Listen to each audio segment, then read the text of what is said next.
Dear men, if you don't lead in your home, then your partner, your wife, will be forced to take the role and wear the pants.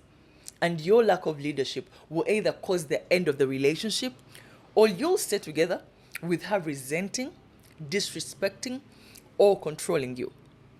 Listen, if you want your wife to embrace her feminine energy, for her to nurture, to be creative, to communicate with love, to let go of control, to just ooze radiance, just give her a reason to. Many men complain about their women acting like men. Mbona yefudde musajja maka? But most of them do that because you've not given them any other choice. You want them to submit and follow, but you're not leading. So you leave her wondering, boss, I follow you and we go where? Where are you taking me? Right? You all have failed to understand that women submit naturally when they feel safe, loved, and secure, even if she's an alpha female. If you're dependable, honest, protecting, and providing, she'll follow. You want her to submit? Just take her out of survival mode. Most of your wives are in survival mode. They are drowning. How can she follow you? The idea of the man taking the lead in a relationship can have a lot of negative connotations. Words such as dominating, controlling, or even oppressing come to mind. But for me, male leadership is nothing like that at all. Now, let me first debunk a few misconceptions about masculine energy. Natural masculine energy. It's protective, it's confident, it's well mannered, generous, logical, disciplined, stable, healed, assertive, has direction, responsible, empathetic. Let's first imagine a man like that for a minute. Oh, mashallah, very hot. Now, dear men, this is what masculinity is not, okay? Masculinity is not controlling, it's not insecure, it's not critical, it doesn't abuse power, it's not oppressive, unsupportive, dominating, or unstable. No. Honestly, I need you to imagine a man like that for a minute. Nga, that's your husband or even your father. I understand this is how men have treated women in the past, and that's why many of us fear the word submission.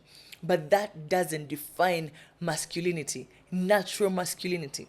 A manly man siyo yatuntuza omukazi namunakuwaza. No, your wives have rights over you too. I hope you know that. The Prophet ﷺ ordered you to be kind to your wives, but then you think oppressing her is what makes you a man. Where did you learn this narrative, by the way?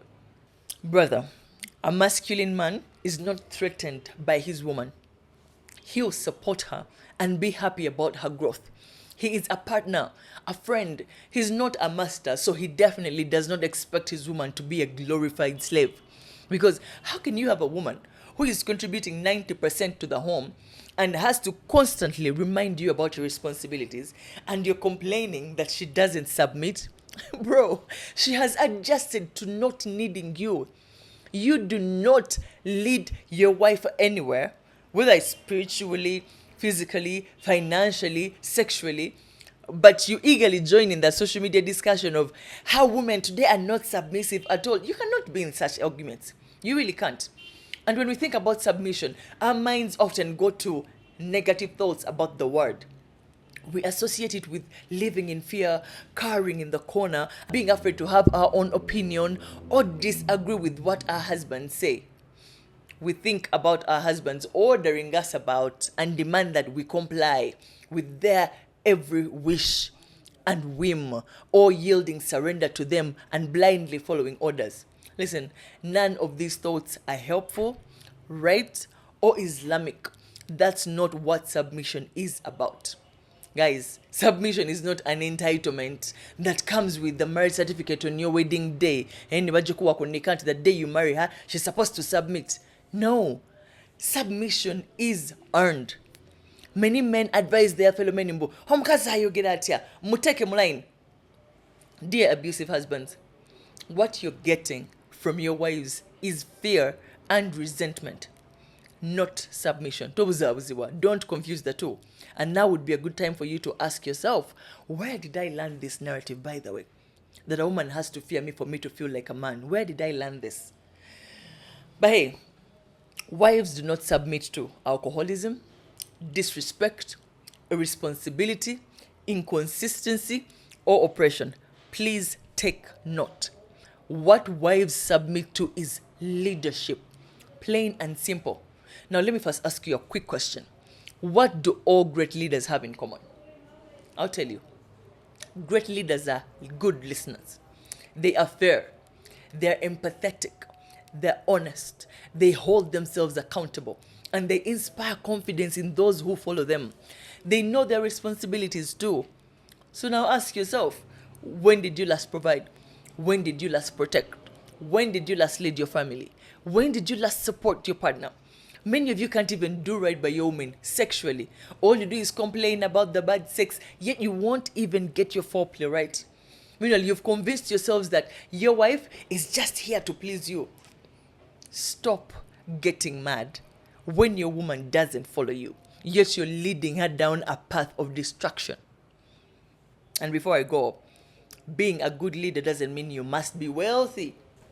Because while having a wealthy partner could give you more material comforts, the most important thing when it comes to a successful marriage is the connection you two share and how much understanding and respect there is between both partners.